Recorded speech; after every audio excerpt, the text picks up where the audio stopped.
Jai Sitaram. Ramaya Ramabhadraya Ramachandraya Vedase Raghunathaya Nathaya Sitaya Pataye Namaha. Balakand, chapter 30, Visvamitra's sacrifice. So now this is the 5th day that Rama and Lakshmana have left Ayodhya. The previous night they spent in Siddhashrama, and today, that is the 5th day, the sacrifice is going to commence. And then we are going to see how the Lord counteracts the attack from Marica and Subahu 6 days and 6 nights after the beginning of the ritual. Verse 1. Atatau desha kalagnya rajaputro arindamo deshe kalecha vakyagno abrutam kaushikam vachaha. The valiant princes were no mean judges of time and place. They knew when to speak and where, and in words respectful and apt did they address Visvamitra. Verse 2. Bhagavan, Shrotum ichhavo yasmin kale nishacharo sanrakshaniyo tau bruhi na ativarteta tat kshanam. O Lord, kindly acquaint us with the precise time when we should be on our guard against the wicked rakshasas, for we do not wish to be taken unawares and be late and have the moment pass away. So we should look at the kindness of the Lord. He wants the people to know that Sage Visvamitra is such a great sage that he can predict the future. And he wants the credit of such knowledge to go to his guru, to his bhakta, Sage Visvamitra. Next, he shows that he is willing to stand over there for as long as is required, just so that he can protect his devotee. So it shows the extreme kindness of the Lord in a different aspect. And third point is that he doesn't actively promote the fact that he is Bhagavan himself. He doesn't do that. Why? Because the Devatas wanted the Lord to kill Ravana in the form of a human being. And therefore he doesn't actively promote that he's Bhagavan, and therefore he's fully cognizant of everything. Which is why in the previous verse, Valmiki has mentioned that these two boys, that is Rama and Lakshmana, are completely aware of everything according to the time and place. Deshe kale cha. That means that desha means place and kale means the time. Vakyagnu and kalagnu.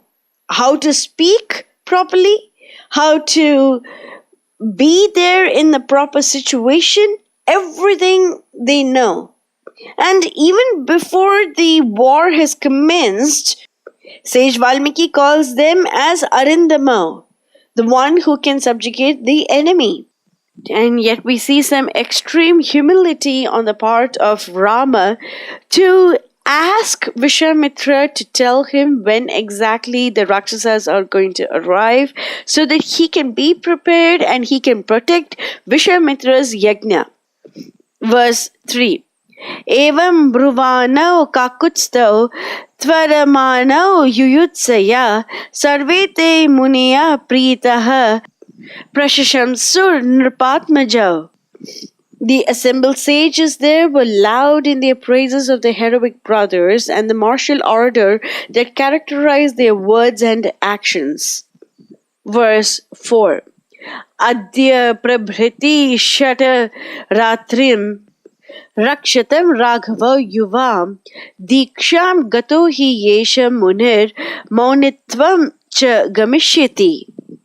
6 days and nights from this do ye keep strict watch against the cruel ones. The Holy One has taken the sacrificial vow and will observe silence. So we read that in the previous chapter itself, on the end of the 4th day, Sage Visvamitra took the sankalpa to perform the sacrifice. Therefore, he has been mute since then. And the other sages answer Lord Rama's question. Verse 5. Tau tu tad vachanam shrutva rajaputro yashasvinau anidro shata ahoratram tapovanam arakshatam. On hearing the sentence of these sages, for 6 days and nights did the youths of boundless energy keep watch and ward over the hermitage. So constantly for 6 days and nights. And so starting with the 5th day that they left Ayodhya, we are now reaching 10 days since Rama and Lakshmana left Ayodhya. Verse 6. Upasam chakratur viro yattau paramadhan vinau rarakshatur munivaram vishvamitram arindamo. They put their heroic souls into this task and were wholly absorbed in it. And Vishwamitra, safe under their protection, went on with his sacrificial rite uninterrupted. Verse 7. Atha kale gate tasmin shashte ahani tada agate saumitrim abravit ramo yato bhava samahitaha. On the 6th day, Rama turned to his younger brother and said, Lakshmana, be on the alert and keep a sharp lookout. Verse 8.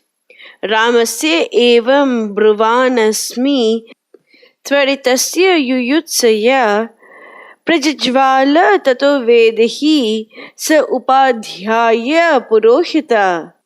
And even as he spoke and prepared himself for action, the sacrificial altar began to glow all of a sudden. It brightened the chief officiator of the ritual, Sage Visvamitra, and other priests around it. Verse 9. Sa darbha chamasa shruka sa samit kusumochaya Vishwamitrena sahita vedahi jajvala saritvija.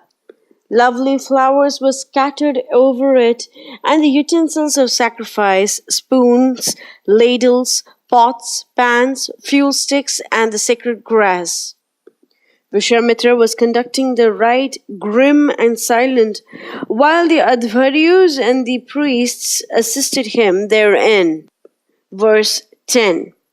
Mantravat cha yatha nyayam yajño asau sampravartate akashe cha mahan shabdah pradhur asit bhayanakaha. And to the deep intonation of the holy mantras to drive away the black demons did the sacrifice proceed according to the rules laid down for it. All at once the fire leaped up, and close upon it were heard a frightful roar proceeding from the sky. Verse 11. Avarya gaganam megho yata pravrishi drishyate tata mayam vikurvano rakshaso abhyadhavatam. The dreadful rakshasas were upon them, shrouded in thick murky clouds that darkened the earth, even as during the heavy rains the effects of the powers of illusion. Marica cha Subahu cha tayor anucharah tata agamya bhima sankasha rudhira oghan avasrijan. Marica, Subahu, and their followers ranged themselves in the sky and kept up a continual shower of blood on the fire altar. Verse 13. Tam tena rudhira oghena vedim vikshya samukshitam sahasa abhidruto Ramaha tan apashyat tato divi. The fire blazed up again higher than before, as if in angry protest against this foul desecration. And answering fires flashed forth from the eyes of Rama, as if reflecting the blood-stained altar. He rushed to the spot and looked upwards and saw the foul demons ranged aloft in a terrible array, darkening the darkened sky. Verse 14. तौ आपतन्तौ सहसा दृष्ट्वा राजीवलोचनः लक्ष्मणं तौ अभिसम्प्रेक्ष्य रामो वचनम् अब्रवीत्. Almost at once did the two rakshasas, Marica and Subahu, swoop down upon him, even as unclean birds of prey. When the lotus-eyed Rama turned to his brother Lakshmana and said, now this is a very important aspect of Valmiki. Whenever we get to see that the Lord is about to kill someone, he calls them Rajivalochana. This was mentioned even in the first chapter when Sage Narada is about to show the fact that Rama went to the forest and he killed multiple demons, and he calls Rama as Rajivalochana. The Rajivalochana Rama went to the forest and started killing Virad Rakshas and so on. Why is this very important? Because Valmiki, Narada, and all the other sages emphasize this over and over again. Rajivalochana means the one who has the eyes as beautiful as that of a lotus petal. This means that the Lord is exceedingly tender and exceedingly sweet, very pure, because a lotus is also very, very pure. There are a couple of instances where Rajivalochana is meant to indicate that the Lord is very tender and he is very young, and so he wakes up with the first rays of the sun and sleeps after sunset. Just as how a lotus blossoms during sunrise and it closes during sunset.